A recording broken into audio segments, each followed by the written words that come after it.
At my dad's 50th, I gave him a $20,000 drone I built. He laughed and said, "Real men don't play with machines." My mom called me a god with a keyboard. So I stopped paying their bills. Now the house is gone, and I'm the villain. You know how sometimes a single moment can make years of resentment snap into clarity? Yeah. For me, it happened over cake and coffee. My name is Miles. I'm 23 years old, living in Denver, Colorado. I'm a robotics engineer and the founder of a startup that builds autonomous drones for agriculture. I've done all right for myself. More than all right, actually. But none of that mattered in the room I grew up in. It was my dad's 50th birthday, and I had flown back to Spokane for the weekend. The house was packed, cousins, neighbors, some old military buddies of his. I hadn't seen half these people in years. Still, I came bearing what I thought was the perfect gift, a custom-built AI drone worth more than 20 grand. Built it myself from the same tech we were preparing to roll out next quarter. Something I was genuinely proud of. He opened the box at the dining table, right after Dana, my mom, passed around plates of German chocolate cake. Everyone leaned in when they saw the sleek matte casing. It looked like something out of a sci-fi movie. The wings folded out smooth as butter. The interface glowed to life with his name, Victor, engraved on the touchscreen. I waited for that nod. That proud look. The one I'd imagined for weeks. Instead, Dad looked up and barked out a laugh. "What is this?" "A toy." He turned it over like it was a cheap drone from Radio Shack. The room chuckled lightly, unsure. "It's not a toy," I said, trying to keep my voice steady. "It's an aerial mapping drone. It uses thermal and LiDAR imaging to detect." He waved his hand. No, I get it. You built this, with code and screens, right?" I nodded. He shook his head and leaned back in his chair. "Real men don't play with machines. They build them. With sweat. Not algorithms." There was a pause. Then my mom, Dana, chuckled like she was part of a sitcom and said, "He's our little digital mechanic. Thinks he's God with a keyboard." Laughter broke out across the table. Not polite. Not confused. Real laughter. I felt heat crawl up my neck. I looked at the drone, sitting silent and perfect in the middle of the table. Then at my dad, who was already cutting into his cake like none of it mattered. I didn't say anything. Just smiled tightly and nodded, pretending I was fine. But in that moment, something inside me shifted. I had been paying for their home insurance for over a year. Helped Owen, my little brother, with car repairs. Covered Mom's medical bills when the copay got too high last fall. I never made a show of it. Never asked for credit. But sitting there, humiliated like I was 12 again, I realized something. They never saw the worth in what I built. Only in what I gave. So I made a decision that night. No more. No more payments. No more financial lifelines. No more pretending I didn't hear the contempt laced between their jokes. That was the last time I gave my family a gift with a price tag. From now on, they could build their future the old-fashioned way, sweat and all.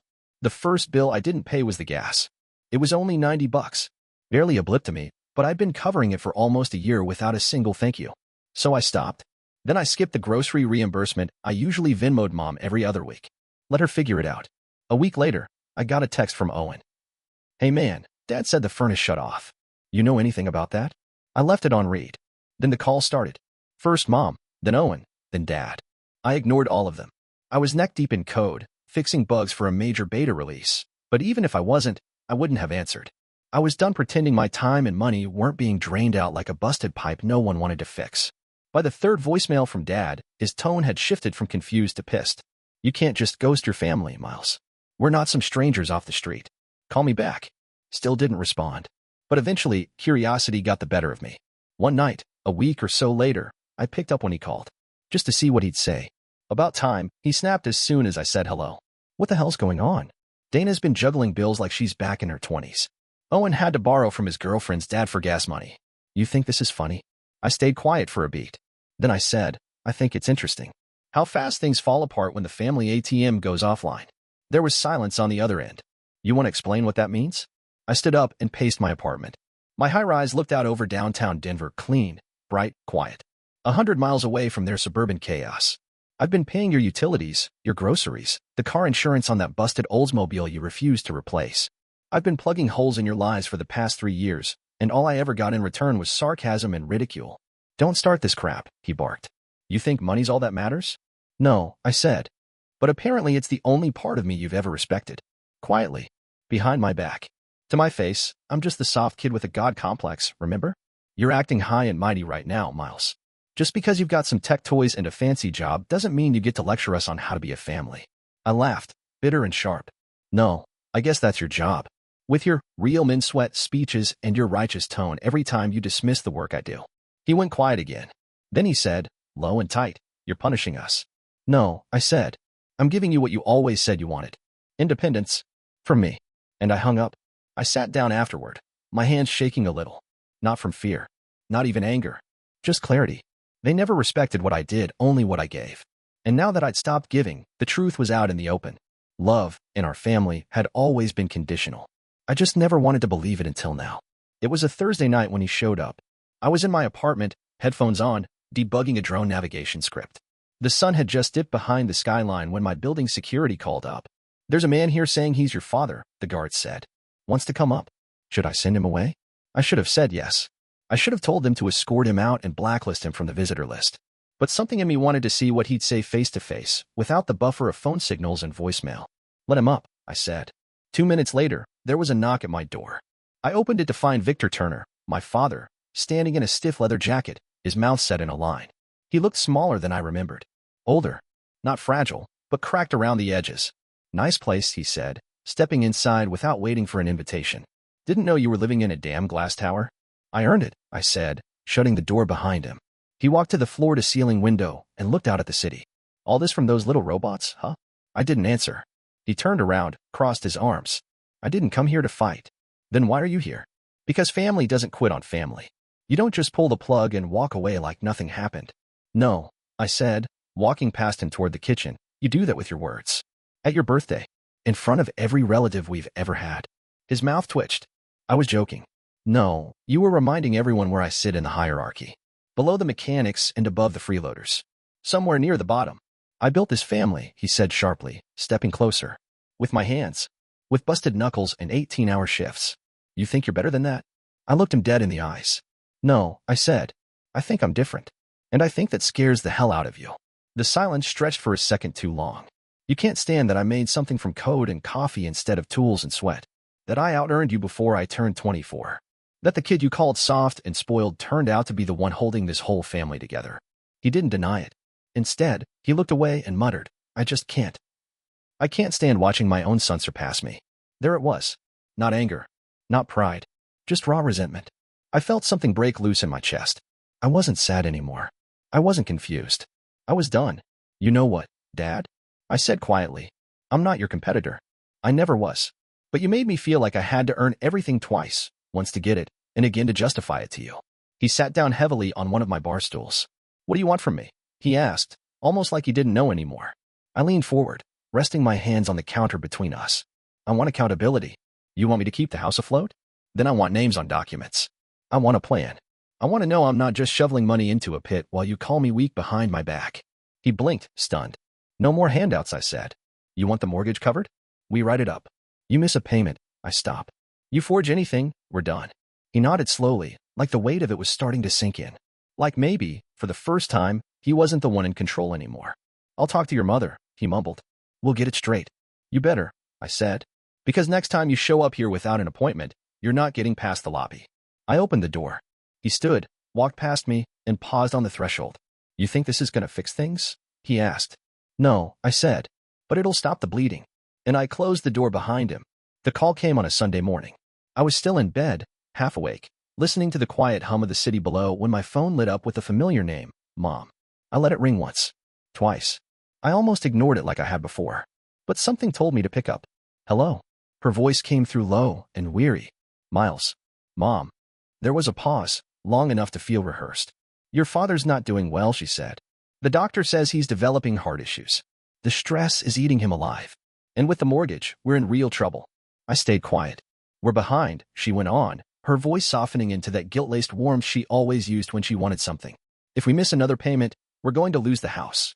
Is that what you want? And there it was. The line. The emotional loaded gun pointed straight at me. I sat up slowly.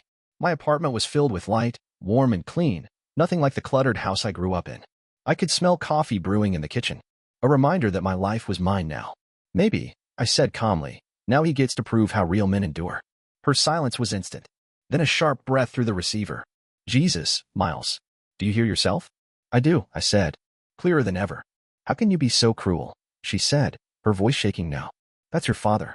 We did everything for you. We. No, you didn't, I cut in. You watched him tear me down for years. You laughed when he called me a god complex.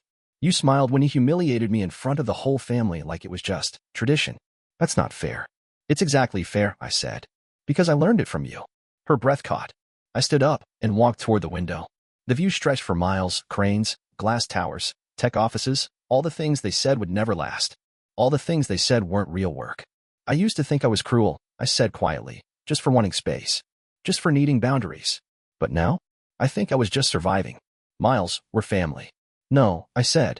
You're a group of people who got comfortable with me giving and never giving back. And I'm done bleeding myself out for people who only love me when I'm useful. She didn't respond. The silence between us was cold, not empty, a silence filled with decades of things we never said. If you lose the house, I added, it won't be because I walked away. It'll be because you never knew how to hold anything without breaking it. You're turning your back on us. No, I said. I'm finally turning toward myself. I hung up without waiting for her reply. And I didn't feel anger. Or sadness. Just relief. For the first time, I wasn't seeing them as victims of hard times. I was seeing them as architects of their own collapse. Builders of their own empty legacy. And I wasn't going to be the scaffolding anymore. I hadn't heard from Owen in weeks. Not since I cut the money flow. Not since the fight with Mom. He had stayed silent through all of it, which honestly, hurt more than anything. So when his name lit up on my phone, Owen, little bro, I almost didn't answer. I was halfway through deleting the call when something stopped me. I picked up. Hey, he said, quiet but steady. You got a minute? Yeah, I said cautiously. What's up? I'm not calling to yell at you, he said quickly. Or beg. I wanted to talk. He paused, like he wasn't sure how to start.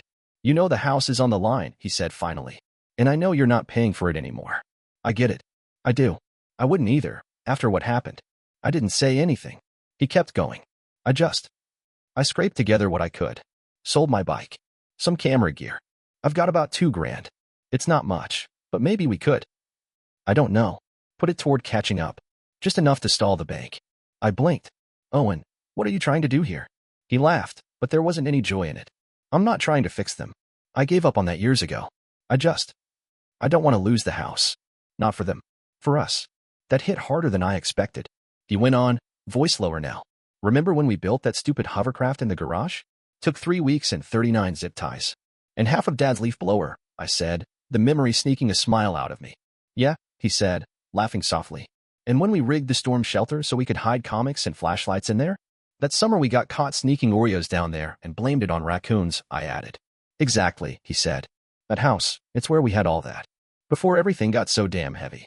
Before every conversation turned into a transaction. The line went quiet for a second. I'm not saying forgive them, Owen said finally.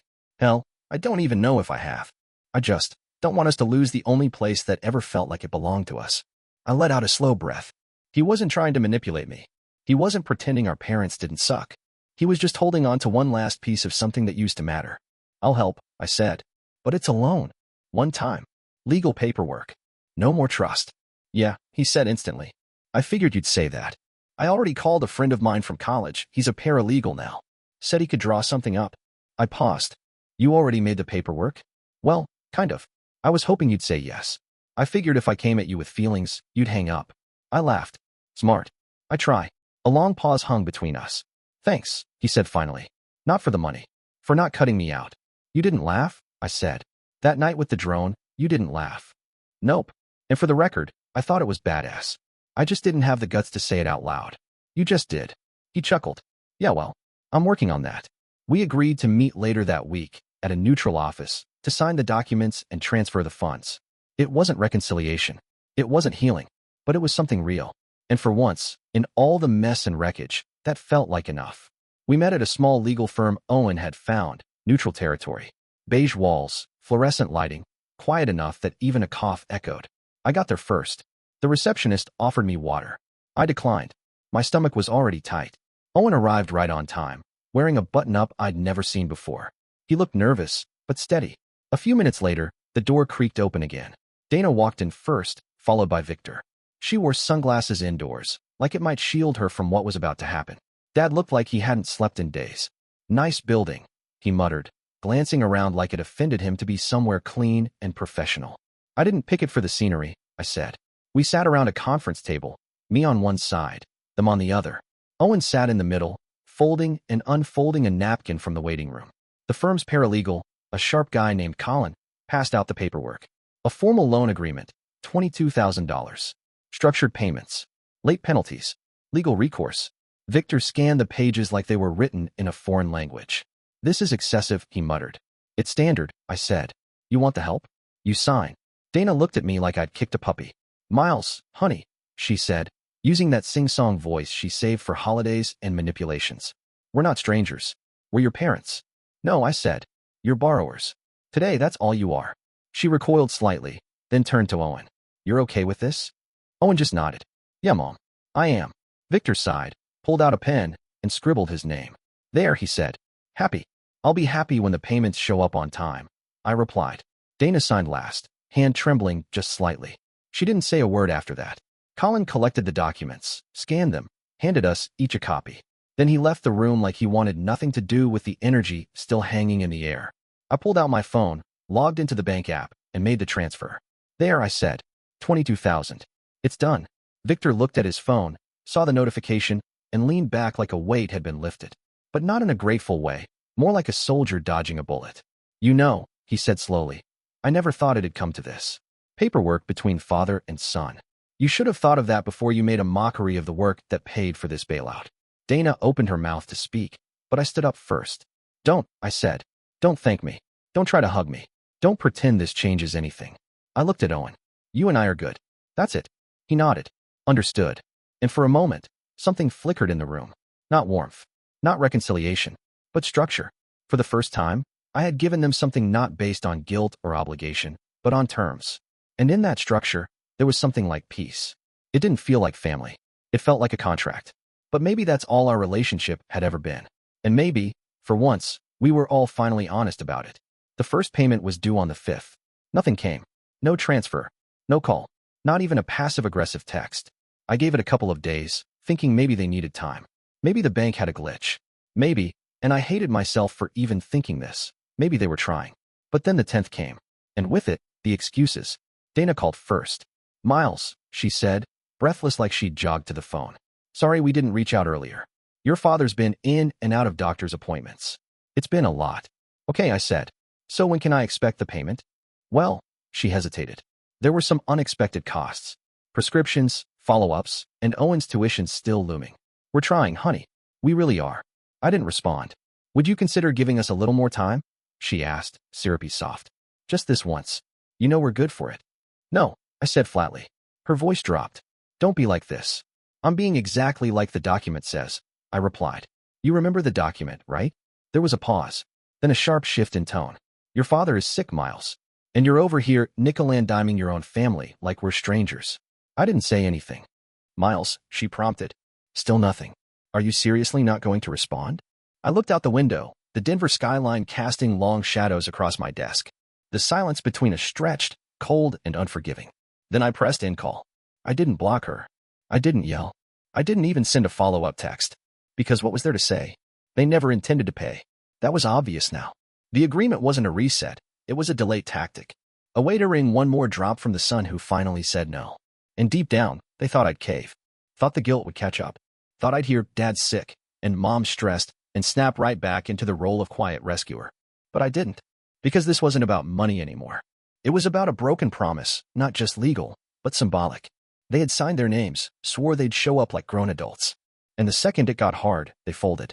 And I finally knew they never took the contract seriously. Because they never took me seriously. Not the work I did. Not the company I built. Not the boundaries I drew. They just wanted the money, the safety net, the silent support that came with no respect. And now that it was gone, they had nothing left to offer but excuses. It wasn't supposed to come to this. That's what I told myself when I filed the paperwork. But deep down, I think I always knew.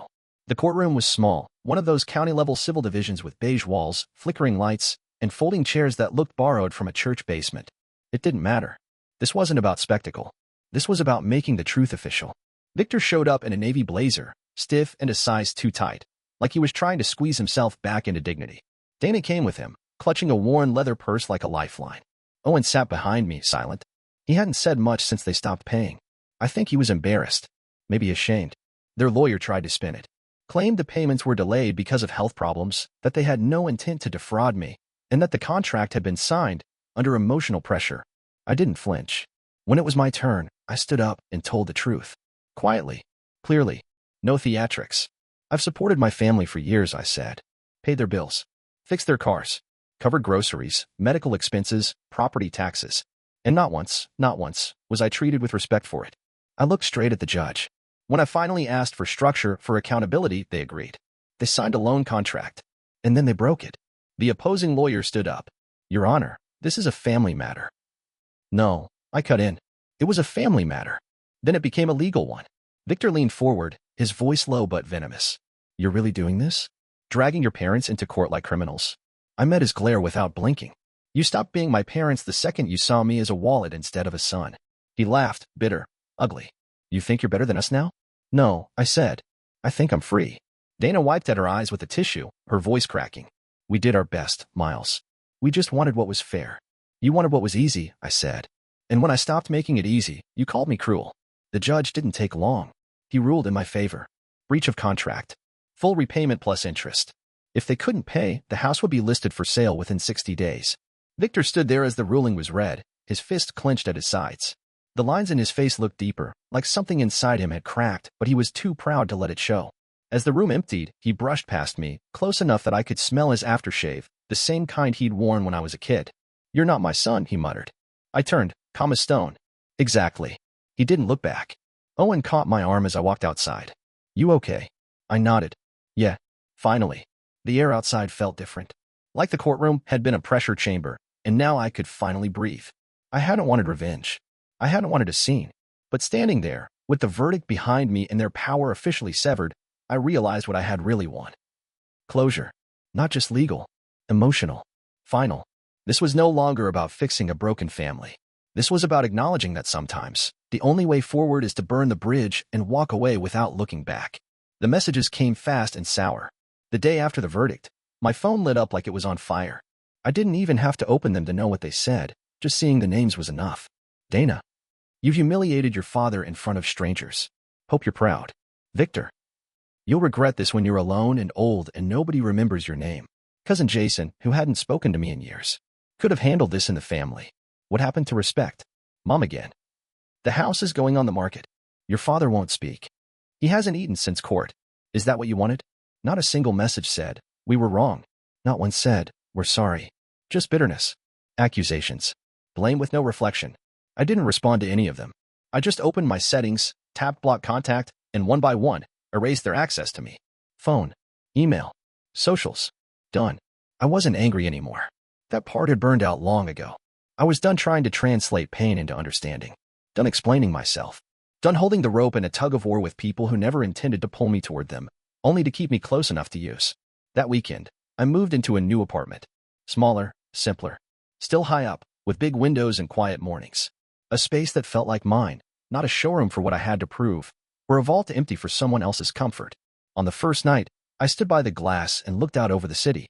No noise. No tension. Just a view and some silence I had paid for in full.